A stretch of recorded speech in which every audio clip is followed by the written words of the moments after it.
তবে এবার প্রশিক্ষণের নামে বা এগ্রিকালচারের নামে কি এবার ভারতের উপর নজর রাখতে মালদ্বীপের দ্বীপে কি চীনা সেনার প্রবেশ চলছে?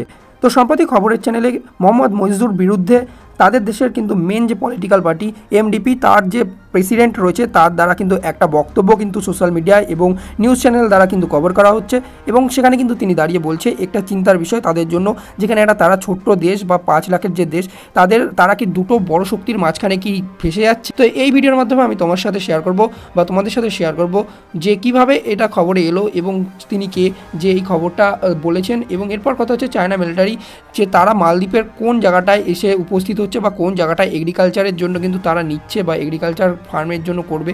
এরপর কথা হচ্ছে গিয়ে তারা যে ডিফেন্স প্যাক্টটা কিছুদিন আগে করেছে তো সেটার বিরুদ্ধে সেখানে যে তারা কিভাবে কথা বলেছে বা তারা কি লুপহোল রেখেছে যেটা দিয়ে চায়না প্রশিক্ষণের ব্যাপারটা রয়েছে সেটা করতে পারছে, এর জন্য এই ইন্টারনাল সিকিউরিটিতে ইন্ডিয়ার কী কী ক্ষতি হতে পারে এবং ইন্ডিয়া কী কী স্টেপস নিচ্ছে এর জন্য এইটা প্রোটেক্ট করার জন্য। তো এরপর কথা হচ্ছে কি প্রথম যেটা খবরটা এসছে সেটা হচ্ছে কিন্তু যে দ্য বিজনেস টুডেতে কিন্তু খবরটা বেরিয়েছে। এটা হচ্ছে কিন্তু যে মালদ্বীপের যে সিটিং যে অপোনেন্ট দলের লিডার অর্থাৎ সেটা হচ্ছে কি কিন্তু মালদ্বীপ ডেমোক্রেটিক পার্টি তার কিন্তু চেয়ারপারসন ফেজ ইসমাইলের দ্বারা কিন্তু দেওয়া হয়েছে এবং এখানে তিনি বলছেন উতুরু থাই ফালু যে আইসল্যান্ড রয়েছে সেখানে কিন্তু তাদের যে কোম্পানি রয়েছে চাইনিজ কোম্পানি তারা কিন্তু এখানে লার্জ স্কেলে কিন্তু এগ্রিকালচার প্রজেক্ট নিয়ে কিন্তু এখানে আসছে এবং সেখানে তিনি দাঁড়িয়ে কিন্তু যে বলছে যে এক চেয়ারম্যান যে এখানে বলা হচ্ছে যে লট অফ জিওপলিটিক্যাল কনসার্ন কিন্তু তাদের জন্য হচ্ছে এই ব্যাপারটা নিয়ে। এবং এখানে তিনি বলছে যে সিক্রেট প্রজেক্ট কিন্তু এখানে চলছে এগ্রিকালচারের প্রজেক্টের নামে যে সিক্রেট মিলিটারি ওয়ার্ক চলছে সেটাও এখানে কিন্তু তিনি বলেছেন।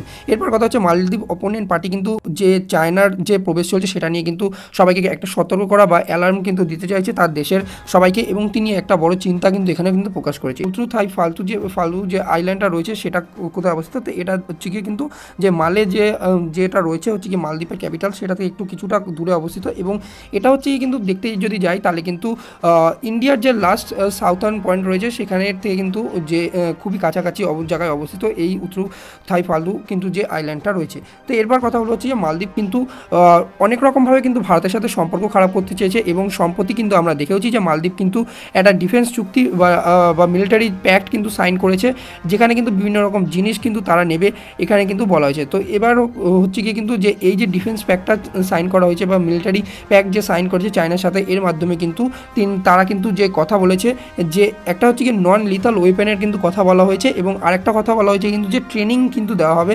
এরকম কিন্তু কথা কিন্তু এখান থেকে কিন্তু উঠে এসছে যে এই চুক্তিটার মাধ্যমে অর্থাৎ এই মিলিটারি যে চুক্তিটা করা হয়েছে চায়না এবং মালদ্বীপের মধ্যে সেখানে। এবং এখানে কথা হচ্ছে কি নন লিথাল ওয়েপেন সেটাকে কি বলা হয় বা নন লিথাল ওয়েপেন কোনগুলো। তো এখন কথা হচ্ছে নন লিথাল যে ওয়েপেন সেটা হচ্ছে গিয়ে কিন্তু যে আর্মস বা বন্দুক যেটা দিয়ে গুলি মারা এরকম টাইপের কোনো জিনিস না, যেগুলো হচ্ছে লেজার টাইপের বা যেগুলো হচ্ছে গিয়ে ধরো টিয়ার গ্যাস দিয়ে দেওয়া হলো মানে গ্যাস টাইপের কোনো কিছু দিয়ে দেওয়া হলো বা লেজার টাইপের কোনো কিছু দেওয়া হলো। তো তোমরা দেখতে পাচ্ছ আমি এখানে তোমাদের সামনে ফটো লাগিয়েছি এগুলো। তো এরকম টাইপের জিনিস হচ্ছে কি নন লিথাল। তো এখানে কিন্তু কোনো রকমভাবে মিসাইল কিন্তু আনা হচ্ছে না বা মিসাইল চায়না থেকে ইম্পোর্ট করা হচ্ছে না বা কোনো রকমভাবে আর্মস কিন্তু ইম্পোর্ট করা হচ্ছে না বা হেলিকপ্টার এইসব কিন্তু ইম্পোর্টের কোনো রকম ব্যাপার নেই। তবুও কিন্তু তারা এখানে আরেকটা যেটা ব্যাপার করেছে যে এখানে কিন্তু এটা দিয়ে নন লিথাল ওয়েপেনের যে চুক্তি তার সাথে কিন্তু একটা চায়নার কিন্তু বড় কাজ করেছে যেটা হচ্ছে কিন্তু যে ট্রেনিংয়ের নামে কিন্তু তারা আসে। তো ট্রেনিংয়ের নামে অলরেডি আমরা দেখেছি যে এইখান থেকে কিন্তু যে মালদ্বীপ থেকে কিন্তু ভারতের সেনাদের কিন্তু তার বিতাড়িত করা হয়েছে মানে যে মানে ছোট্ট একটা পার্ট যেটা ছিল যেখানে তারা প্রশিক্ষণ দিত মালদ্বীপের যে ফোর্স ছিল তাদেরকে, তো সেখান থেকে কিন্তু মার্চ মাসের মধ্যে কিন্তু তুলে নেওয়ার কথা বা মালদ্বীপের প্রেসিডেন্টকে বারবার তাড়িয়ে দেওয়ার কথা এইসব কিন্তু উঠে এসছে। তো এইসবের পর কিন্তু আমরা দেখতে পাচ্ছি যে চায়নার সাথে কিন্তু খুবই পরিমাণের কিন্তু গা ঘেঁষা কিন্তু এসছে হচ্ছে গিয়ে কিন্তু মালদ্বীপ। তো এরপর কথা হচ্ছে কিন্তু এই ব্যাপারটা নিয়ে যে ইন্ডিয়ান নেভির কী করছে বা ইন্ডিয়ান গভর্নমেন্ট কী ভাবছে তার সিকিউরিটির জন্য। তো ব্যাপারটা হচ্ছে কিন্তু সিকিউরিটির জন্য খুবই একটা বড় কিন্তু চিন্তার বিষয় রয়েছে ভারতের, যেহেতু এটা হচ্ছে কিন্তু দেখো তোমরা যদি দেখতে চাও তো ইন্ডিয়ার কিন্তু একদম সাউথার্ন পয়েন্টে হচ্ছে কিন্তু একটা কাবারাদ্বীপ যে আমাদের লাক্ষাদ্বীপ আইল্যান্ড রয়েছে তো সেখানে হচ্ছে কিন্তু যে একটা দ্বীপ রয়েছে সেটা হচ্ছে মিনিকয় দ্বীপ। এটা হচ্ছে কিন্তু যে লাক্ষাদ্বীপের একদম শেষ পয়েন্ট। তো এখানে কিন্তু আইএনএস জটায়ু নামে একটা কিন্তু নেভাল যে বেস সেটা কিন্তু ইন্ডিয়ান নেভি কিন্তু এর যে প্রতিষ্ঠাটা কিন্তু করেছে এই রিসেন্টলি এবং এটা কিন্তু প্রতিষ্ঠাতাটা হয়েছে হচ্ছে কিন্তু মালদ্বীপের এই বয়কট যে ট্রেনটা চলেছে এরপর হচ্ছে কি চায়নার যে ইনভেশন মানে চায়না যে আসছে সেখানে। তো এই হিসাবে কিন্তু মাথায় রেখে কিন্তু এখানে কিন্তু আইএনএস জটায়ুক্ত কিন্তু মিনিকয়তে কিন্তু স্থাপিত করা হয়েছে ভারতীয় গভর্নমেন্টের দ্বারা বা ইন্ডিয়ান নেভির দ্বারা কিন্তু এখানে কিন্তু রাখা হয়েছে। তো এটা হচ্ছে কিন্তু মেন ব্যাপার। এখানে কিন্তু শুধুমাত্র যদি এগ্রিকালচারের নামে যদি তারা আসে তারা কিন্তু অবশ্যই এখানে আমরা দেখেছি যে কিছুদিন আগেও একটা শিপ কিন্তু এখানে এসেছিল এবং তারা কিন্তু সার্ভেলেন্স করে গেছে। এখানে কিন্তু যে ডেটা তারা নিচ্ছে বা এইসবের জন্য কিন্তু যে এলেই যে ডেটা তারা নেবে না এরকম কিন্তু তা ভদ্র চায়নাকে আমরা কোনোদিনই মানতে পারি না। চায়না এখানটায় আসছে মানে কোনো রকমভাবে ডেটা অবশ্যই ভারতের থেকে নিতে চাইবে। তো এটা একটা বড় চিন্তার বিষয় ভারতের জন্য একটা থ্রেট রয়েছে এটা। তো আরেকটা যদি কথা বলতে চাই যেটা হচ্ছে কি বড় থ্রেট, সেটা হচ্ছে কিন্তু ভারতের একদমই পার্শ্ববর্তী একটা দেশ যেটা কিন্তু চায়না হয়ে যাচ্ছে। এটা হচ্ছে কিন্তু আরেকটা ভারতের জন্য খুব বড় থ্রেট, যেটা হচ্ছে কি কিন্তু চায়না যেটা তার যে পুরো ভারতকে যে ঘেরার পলিসিতে রয়েছে, যেটা হচ্ছে কি প্রত্যেকটা ভারতের যে চারিদিকে যে দেশ রয়েছে তাদেরকে বিভিন্ন রকমভাবে ট্র্যাপে ফাঁসানো, বিভিন্ন রকমভাবে লোন, বিভিন্ন রকমভাবে অ্যাসিস্ট্যান্স দিয়ে তাদের দিকে নিয়ে আসা। তো আমরা এর আগে দেখেছি শ্রীলঙ্কাকেও কিছুদিন আগে ডেট ট্র্যাপে ফাঁসিয়ে কিন্তু তাদের দিকে নিয়ে গেছিলো। তো এরপর আমরা দেখতে পাচ্ছি যে এখন কিন্তু এখন দেখতে পাচ্ছি যে মালদ্বীপকেও কিন্তু তারা কিন্তু এই ঘেরা কিন্তু নিয়ে নিচ্ছে। এরপর আমরা দেখেছি পাকিস্তানের সাথে কী অবস্থা হয়েছে। তো এরকমভাবে কিন্তু ইন্ডিয়াকে পুরোপুরিভাবে ঘেরার চেষ্টা করা হচ্ছে এবং ইন্ডিয়ার কিন্তু একটা প্রেশারে কিন্তু ফিল করানোর চেষ্টা হচ্ছে চায়না দ্বারা।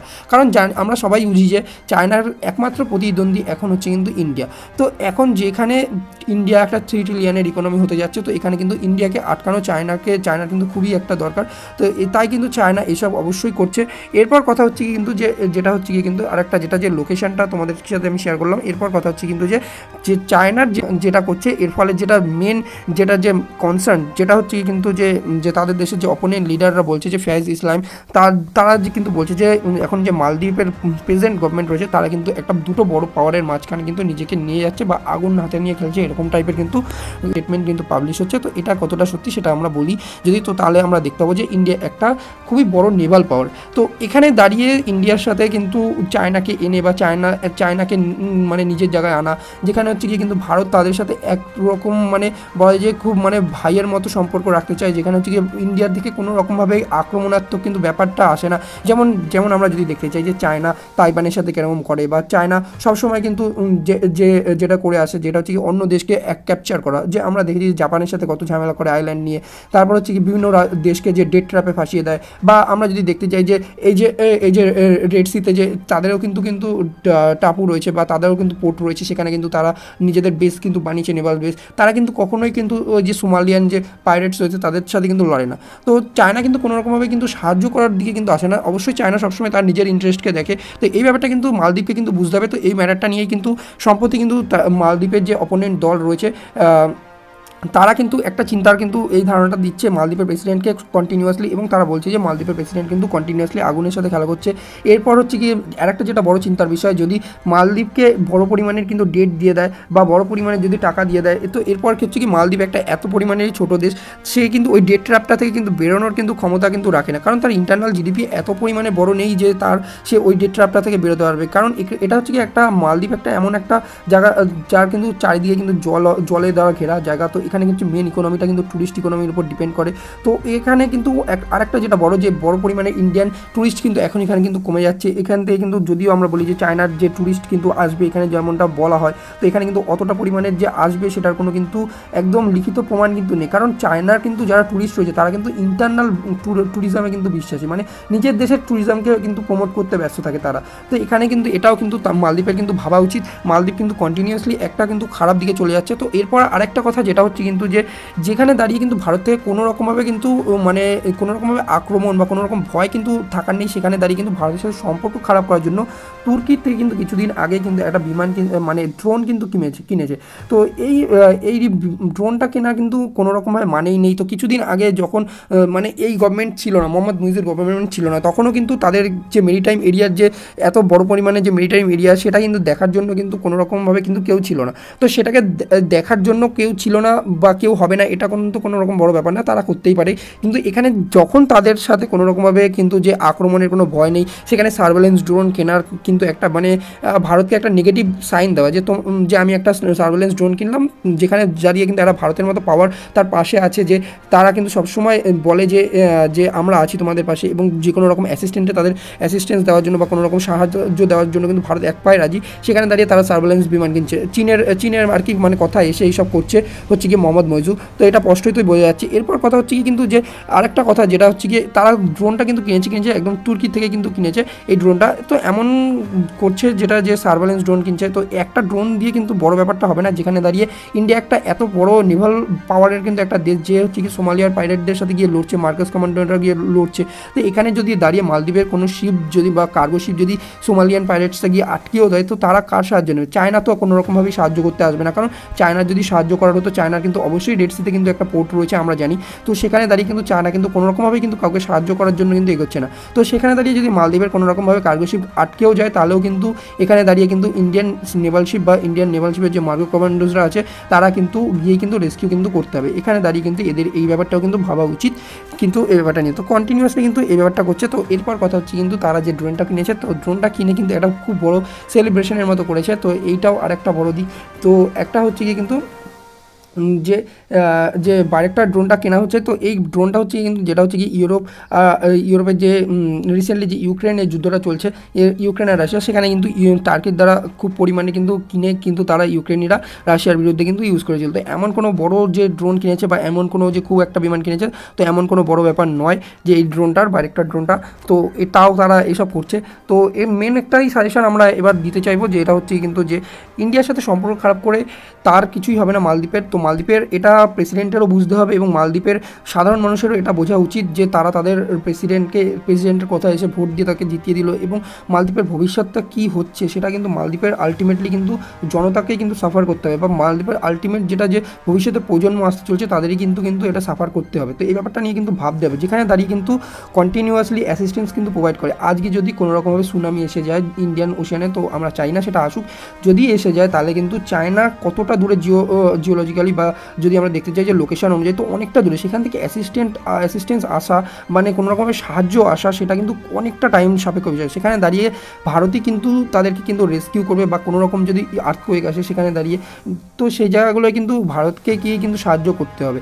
তো এর আগেও আমরা দেখেছি শ্রীলঙ্কাকে সাহায্য করার জন্য যখন সুনামি এসেছিলো, সেখানে কিন্তু ইন্ডিয়া দাঁড়িয়েই কিন্তু সাহায্য করেছিল। বাকি দেশটা তো পরে আসবে, প্রতিবেশীরা কিন্তু আগে আসবে তোমাকে বাঁচাতে। এই ব্যাপারটা কিন্তু তোমাদের ভাবতে হবে মালদ্বীপের সাধারণ মানুষদের। তো সবসময় নিজেদের পার্শ্ববর্তী লোকের সাথে সম্পর্ক ভালো রাখা উচিত।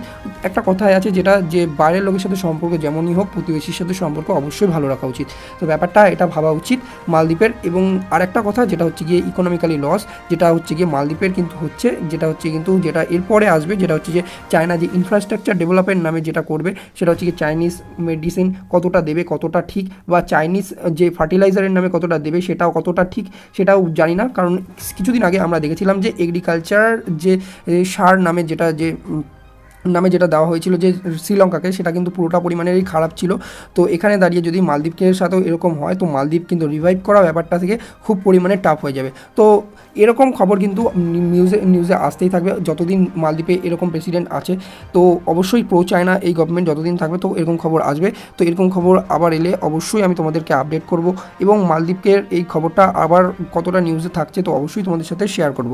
তো দেখা হচ্ছে তোমাদের সাথে পরবর্তী ভিডিওর আপডেটের সাথে, এবং ভিডিও ভালো লাগলে তোমরা অবশ্যই শেয়ার করে দিও। তো আজকের ভিডিওটা এখানেই সমাপ্ত করলাম।